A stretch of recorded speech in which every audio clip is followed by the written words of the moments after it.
Welcome, and thank you for supporting A+ UIL Academics by serving as a judge for Modern Oratory. In this short video, I'll walk you through what to expect, what to listen for, and how to confidently and fairly evaluate each speaker.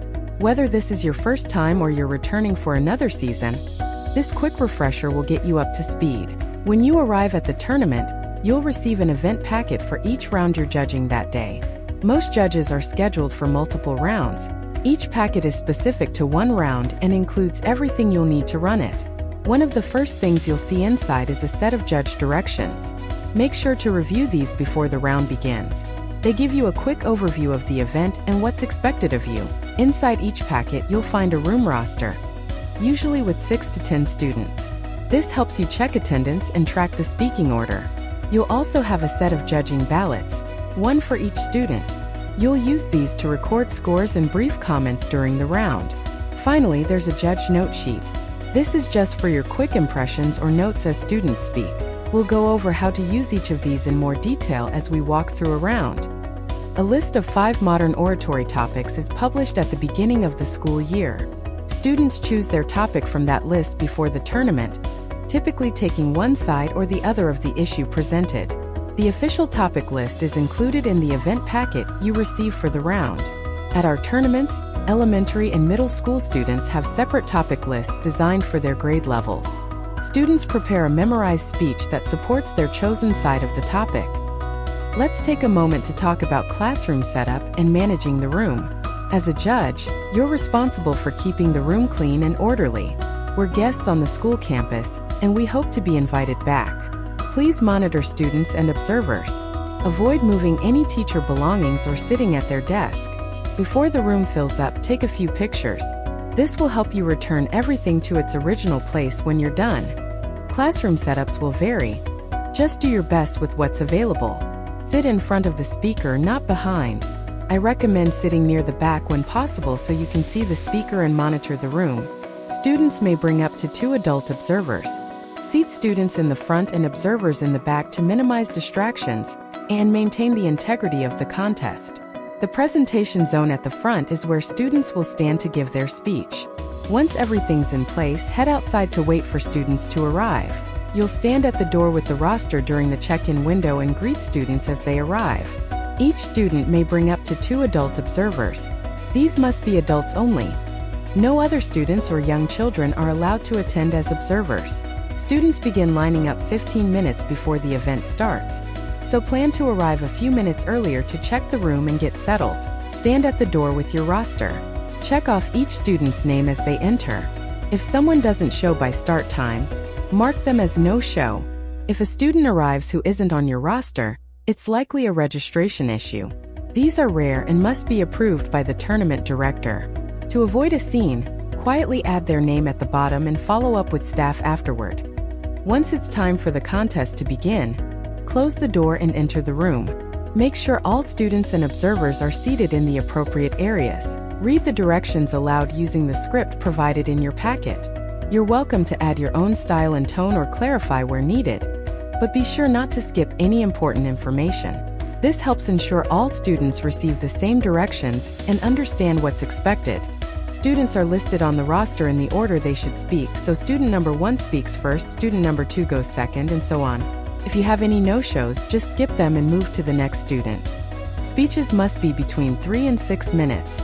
Going under or over the time limit results in a 1-rank penalty. You'll give time signals. Hold up your open hand for the 1-minute warning and a closed fist when 6 minutes are up. Students must not use notes, costumes, or props. Modern oratory speeches must be memorized. Once you've reviewed the rules and answered any questions, you're ready to begin. You'll begin the round by calling speaker number 1 to the front of the room. Each student will present from the designated presentation zone. After one student finishes, call the next speaker up. Continue this process until all students have performed.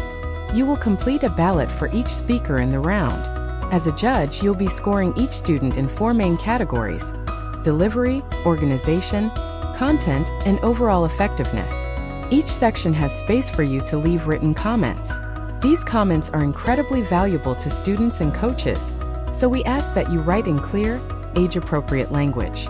Try to focus your feedback on what the student did well, along with 1 or 2 areas they could improve.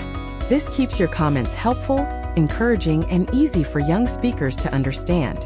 Remember, your comments help students learn and grow, so kindness and clarity go a long way. Let's take a closer look at the first 2 scoring areas on the ballot: delivery and organization. Under delivery, we're evaluating how the student presents their speech. Start by listening for clarity and articulation. Can you understand them clearly, and are their words well pronounced? Next, consider their volume and projection. They should be loud enough for everyone in the room to hear, but without shouting. Body language also plays a role. Are their gestures natural? Do they stand confidently and use movement to support what they're saying? Finally, pay attention to pacing and fluency. The best speeches have a smooth, steady flow without a lot of filler words or awkward pauses. Now on to organization. A strong speech starts with a clear, engaging introduction that sets up the topic and grabs your attention. They should clearly define the problem or issue they're addressing. As the speech continues, you should hear a logical progression of ideas. Each point should connect to the next in a way that makes sense.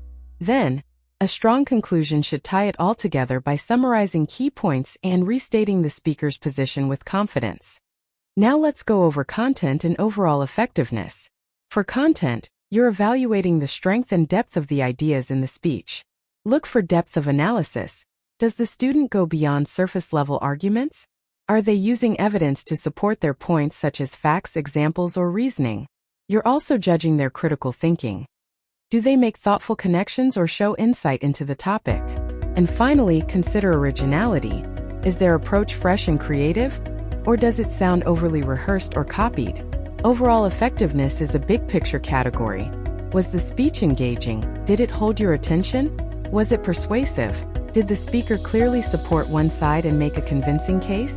The speech should be delivered from memory. And don't forget time management.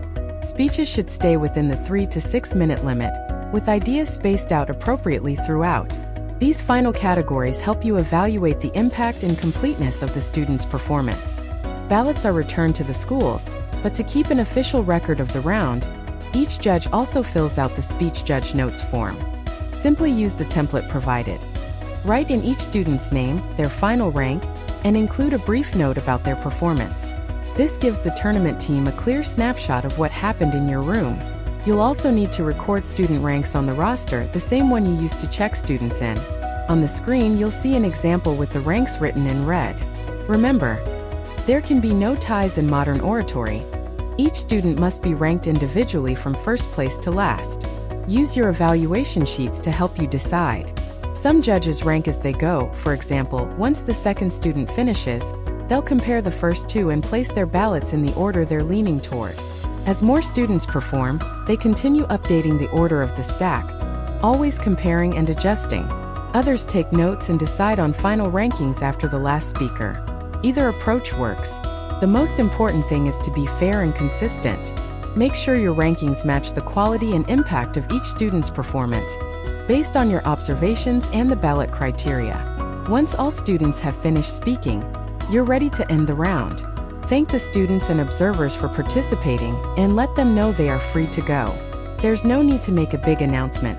Just a simple "thank you all, you're dismissed" is fine. Since this is not a testing event, you don't need to collect anything from the students. They may leave with any notes they took. Dismiss them calmly and make sure no personal items are left behind in the room. There's often a coach or parent observer present who can help guide the students out, so escorting isn't necessary unless something unusual comes up. Once the room is clear, that's when you'll sit down and take your time finalizing your rankings and paperwork. Take a moment to double-check your rankings and make sure everything matches across the evaluation sheets, the judge notes form, and the roster. There should be no ties in your final rankings. When you're finished, bring all materials, ballots, the judge notes form, and the roster to the judge room and sign it in with the staff member on duty. They'll review it for any errors. Next, you'll either start preparing for your next round or be given a new task. Thanks for taking the time to complete this training.